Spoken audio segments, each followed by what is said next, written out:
for me. Okay, Corrine, C-O-R-R-I-N-E. Last name is O'Neill, O''N-E-I-L-L. Okay. Director of the Department of Neighborhoods. Okay. And so what are some services that the city provides for homeless people in Anchorage? The city runs the Community Service Patrol, which is a pickup and sleep-off station for people that are intoxicated and are on the streets. Okay.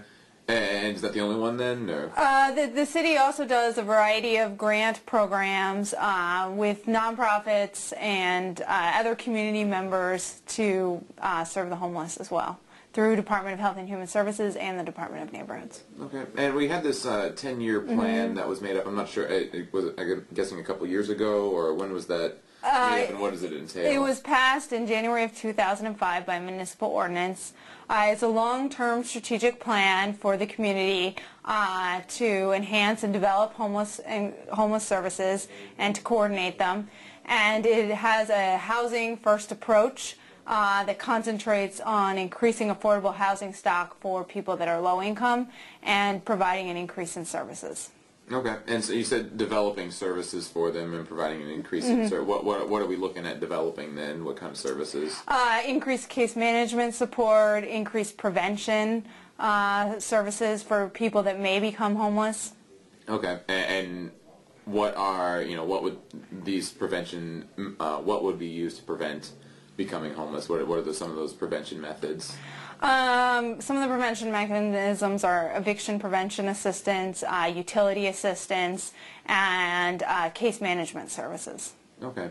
And we had told you about this woman who called us saying, and we did a story on the police going to some of these homeless camps out in the woods and things like that, and throwing people out.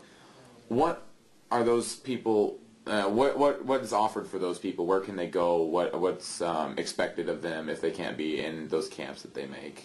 Well, Community Service Patrol has a cold weather strategy and an overflow strategy, as does the city. Works with Brother Francis, run by Catholic Social Services, and Beans to create a potential overflow strategy if people can't come into shelter, or if they're...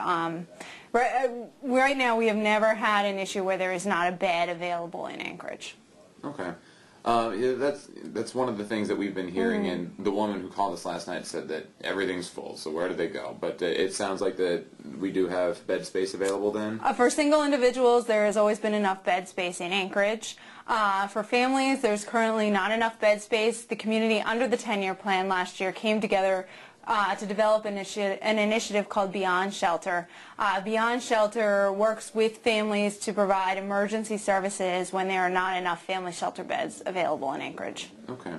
And so what, these people who are in the camps, why can't they, there's some who say that they like to be there because these shelters tell them not to drink and things like that. And so is basically their only option to go to these shelters then, since they can't be camping around the city? Well, there are other options, such as transitional housing programs like Rural Cap Homeward Bound, that are available to people that choose to participate in them. Okay. All right. So I don't know if you know anything about this. We just heard about it when we were having our discussion about this story beforehand.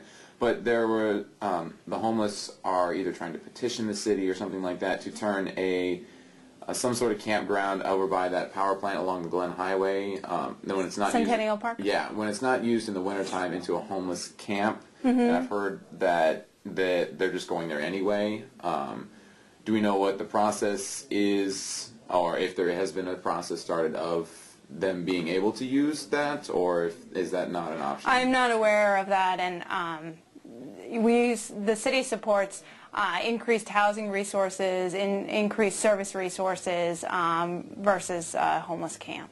Okay. Okay. What are the drawbacks to having homeless camps around the city? I'm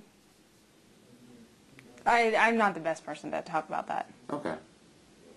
I just didn't know if it would be increased crime or increased alcohol use or anything like that. Well, I don't think we've ever had a legitimate homeless camp, so... Okay. All right, is there anything else you want to add? No. Okay, cool. Thanks for